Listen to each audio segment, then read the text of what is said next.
3.40ல் ஒரு முக்கியமான sum, second sum, determine the nature of the roots. மூலங்களின் தன்மையை காண்க. 9x² - 24x + 16 = 0.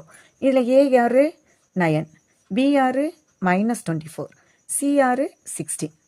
இப்போ நமக்கு வேண்டியது டெல்டா. டெல்டா என்னன்னு தெரியும் தானே நமக்கு, b² - 4ac. Okay, b -24 the whole square ஏற்கனவே வச்சுருக்கோம். அடுத்து -4 × a எவ்வளவு 9 × 16. ஓகேயா, இப்போ 24ஆல் மல்டிப்ளை பண்ணி பார்ப்போமா. கொஞ்சம் கீழே எங்கே பண்ணுறேன், 24 × 24. ஓகேயா, மல்டிப்ளை பண்ணிடுவோம். 4 4s are 16, பேலன்ஸ் 1. அடுத்து 2 4s are 8, 1 9. அடுத்து 2 4s are 8, 2 2s are 4. என்ன வருது 6.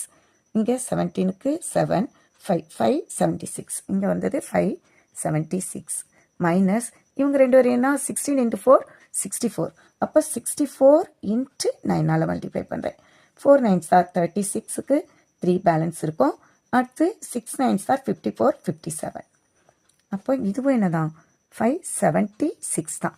ரெண்டு சேமாக இருக்குது. அதனால் டெல்டா ஈக்குவல் என்ன கிடச்சிருச்சு 0. டெல்டா ஈக்குவல் 0னா மூலங்களின் தன்மை, அதாவது நேச்சர் ஆஃப் த ரூட்ஸ் எப்படி இருக்குன்னா ரியல் அண்ட் ஈக்குவல்.